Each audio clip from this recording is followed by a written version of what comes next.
Ali Bradley, an independent journalist who covers the border, got a hold of the report from one of her sources and joins us now. Ali, it feels like DHS's report is basically saying this is going to happen and it's going to be horrible and we have no idea how to deal with it. Yeah, Leland, I mean, you've been using the phrase TBD, and that's exactly what we're dealing with here.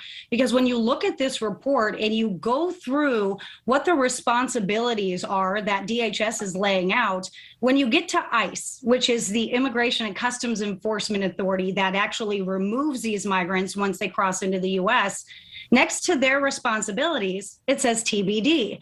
This administration has been pretty clear about not detaining people really to a capacity that the facilities can handle them. At this juncture, we're seeing people released again at San Antonio Airport. We're seeing them released in Brownsville as well with what they're saying are alternate to detention, Leland, which are those cell phones or those tracking devices that we see with some of the migrants, not all of them. You think about how many people we're talking about. Cowboy Stadium there in Dallas. It's enough people to fill AT&T Stadium, 80,000 person capacity, more than 5.5 times. That's just in 1 month. This whole issue has been holding facilities, and if not holding facilities, you and I have both been on the border together. People come across, they're carrying very little, if anything. They haven't had food or water for a few days. They walk into Border Patrol's arms in rough shape at the very best case scenarios. You have enough experience down there. What's the chance that we're going to have tens of thousands of people camping, sitting there, dying on the side of the road? I just don't know how there's a way to avoid additional homelessness and issues right now at this juncture, Leland, with that many people coming across.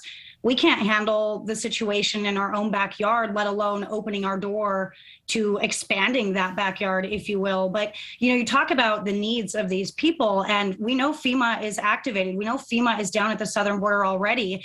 And part of this plan is to have FEMA kind of more involved in providing food, sustenance, clothing, whatever these people need, in addition to transportation to whatever city or destination they're going to.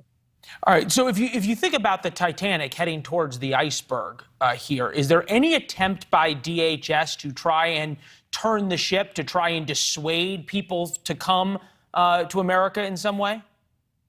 Well, I mean, when the DHS plan lays out basically that they have no reasoning and no real motivation, if you will, to detain people, and they're giving them tracking devices, why would that deter anybody? Why would they not continue to come? Why would these numbers not continue to surge if that's the so-called, you know, deterrent here, is to give them tracking devices to carry on their way?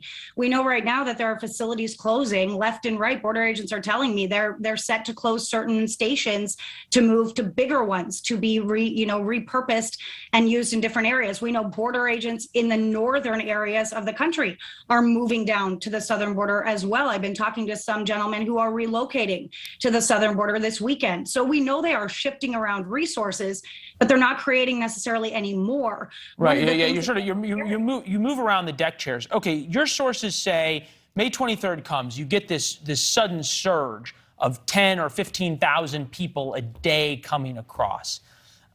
What do they do when every Border Patrol agent is stuck processing people and picking them up and busing them different places? The holding facilities are full, and then there's more people coming across who either just walk into the country? Do they try to chase them? How are they going to deal with this? Well, we know the border's unmanned, right? So we know that when all of these resources are moved to these kind of catastrophic situations like what we saw in Del Rio, we know they're not able to go out there and to track people, to follow people, to look at those camera hits and go and identify exactly where those people are or where they're going.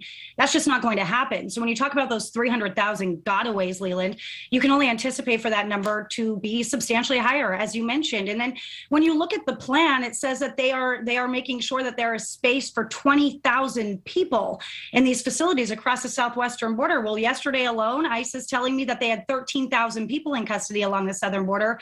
And that's in phase one of this plan that they're putting out. So how are we going to accommodate that? Yeah, 20,000 people is barely 1 day worth of what could come. And you have to think that the bad guys are hearing all this and saying, gee, we'll wait we'll wait the 45 days till Border Patrol just can't chase after us. Then we'll come across. Allie, good to see you. Thank you. Incredible reporting. Keep it up. Thanks, Leland. Take care. All right. Thanks for watching. Click the red subscribe button below so you can get more of NewsNation's fact-driven, unbiased coverage.